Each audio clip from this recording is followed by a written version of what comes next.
Hello बच्चों, let's read this question. This question says that which of the following wave in ECG represents the depolarization of atria. तो basically इस question में हमसे पूछा गया है कि ECG में कौन सी वेव डीपोलराइजेशन ऑफ एट्रिया को रिप्रेजेंट करती है. Option 1 P wave, option 2 Q wave, option 3 QRS wave and option 4 T wave. अब अगर इस क्वेश्चन के मैं की कॉन्सेप्ट की बात करूं तो इस क्वेश्चन का जो की कॉन्सेप्ट है वो है ECG. Let me right it over here.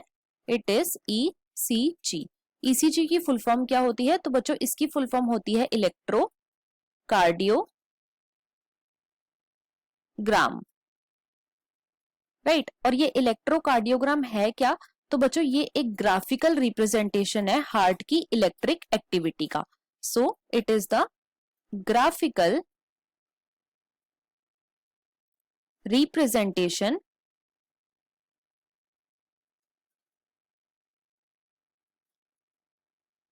of heart electrical activity.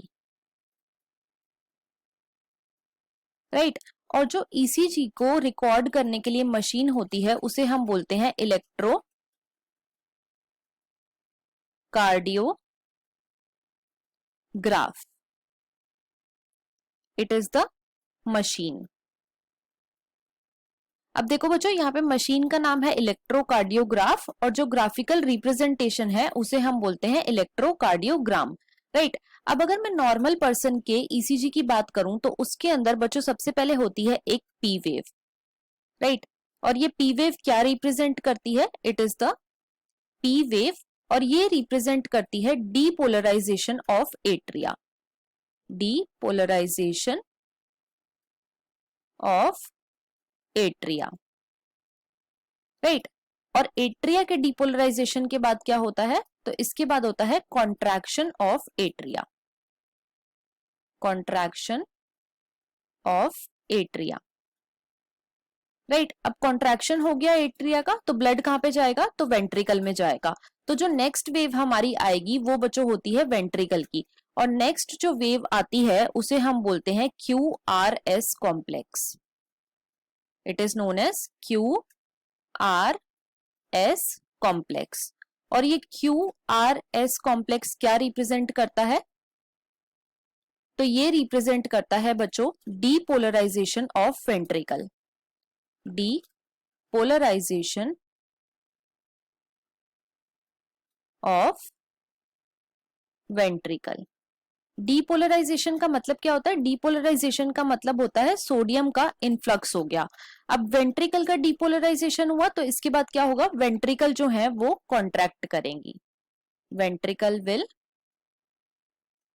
Contract.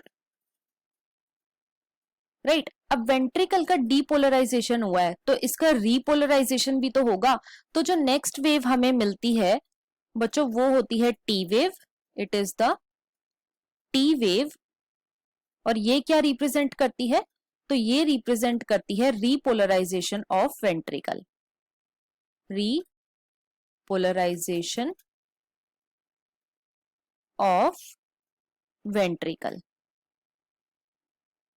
Right. तो ये एक नॉर्मल पर्सन का ECG है जिसमें हमें 3 वेव्स मिलती है, P वेव, QRS कॉम्प्लेक्स और T wave.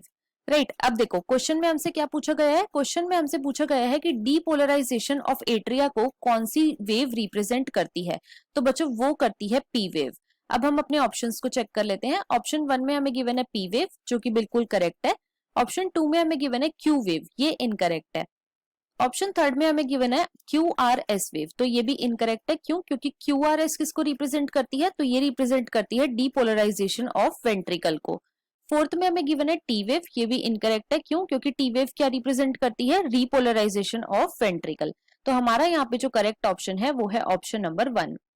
So the final answer of this question is option number 1, that is P wave. I hope you understood it well. Best of luck.